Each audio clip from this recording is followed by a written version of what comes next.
Chernobyl is a city in the Ukraine located about 56 miles northeast of the capital, Kiev. Prior to the disaster and a subsequent evacuation, it was home to around 14,000 people. At that time, it was still part of the Soviet Union. The city was the location of the first ever nuclear power station to be built in the Ukraine, but on the 26th of April 1986, disaster struck when reactor number 4 exploded. The town is still home to around 690 people, although it's now somewhat of a ghost town, with animals occupying many abandoned buildings. Most of the residents live about 19 miles from the disaster site, in the Chernobyl exclusion zone, and surprisingly, international tourists flock to the area all the time. But what exactly happened in Chernobyl? That's what we'll find out today, in this episode of the Infographic Show, What Caused the Catastrophic Nuclear Accident in Chernobyl. As CNN reported in 2016, if you visit Chernobyl now as a tourist, you'll be taken on a strict guided tour of what was once a busy, if not small, city. Photographs show a place that has been frozen and overgrown, a kind of spooky remnant of a town where people once lived and worked, and where kids played on the now unused Ferris wheel. The explosion at the nuclear plant is rated as the worst nuclear disaster in the history of the world. Radioactive dust was sent far and wide, transported by winds as far as Sweden. The number of deaths directly related to the initial explosion is thought to be about 31, although the WHO reports that a further 50 deaths happened later as a result of massive exposure to radiation on the day. These deaths were mostly workers and rescue workers. 2 people died as a result of injuries suffered because of the blast of the explosion. The WHO further states that around 4,000 deaths in total can be attributed to radiation exposure because of the event. On the day of the disaster, thousands of people were exposed to high levels of radiation, with the WHO saying these people are at high risk of having cancer in their lifetime. Even the millions of people that lived miles away from the site in other parts of the Soviet Union were exposed to low levels of radionuclides, or atoms that contain excess nuclear energy, and they too are more at risk regarding cancer. On top of that, many of those displaced suffered financially and psychologically, especially because some were never given sufficient information regarding the danger they had been exposed to.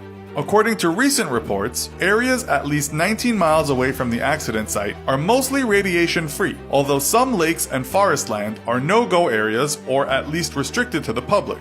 In most areas, the problems are economic and psychological, not health or environmental, said Dr. Mikhail Balanov, a radiation expert and the scientific secretary of the Chernobyl Forum. So yes, this is now a tourist spot for those who want to see what a ghost town looks like.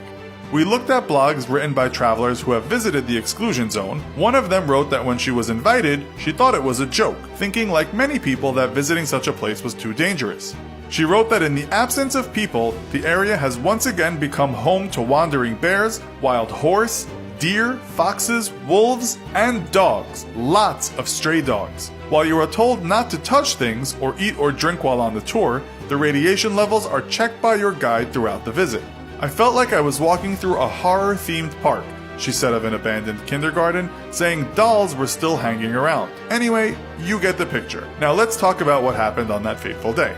Okay, so according to the World Nuclear Association, this is how it went down. We will try and explain it as clearly as we can because it's not all that simple if you don't work as a nuclear power engineer. The workers at Chernobyl Reactor 4 were performing a test to see if the turbines could provide enough energy to keep the coolant pumps running if there was a loss of power, and if they could keep them running until the emergency diesel generator kicked in. They'd done this test before, but the tests had been unsuccessful. They turned down the reactor to 25% of its capacity, but a problem arose when the power plummeted to 1%. They then tried to increase the power, but what ensued was a massive power surge. The reactor's emergency shutdown failed.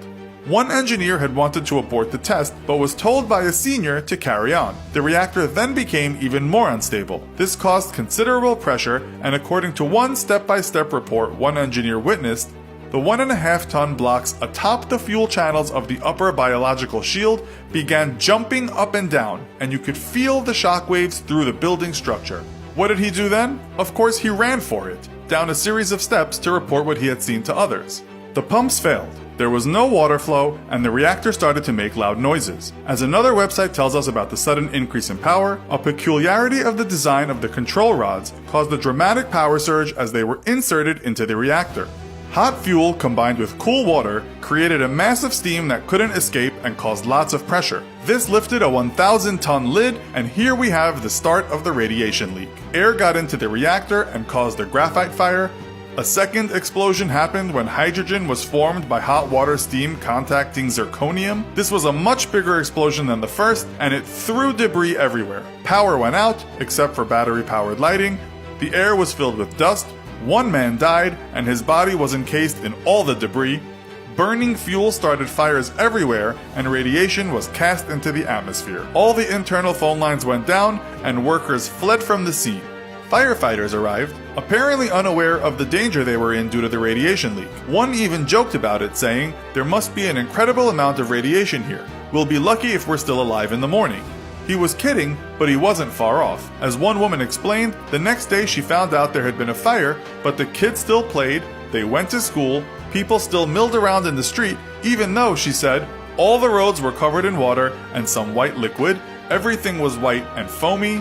She added that she wasn't told about the danger of radiation, stating, "About radiation, that radioactivity was escaping, there was not a word."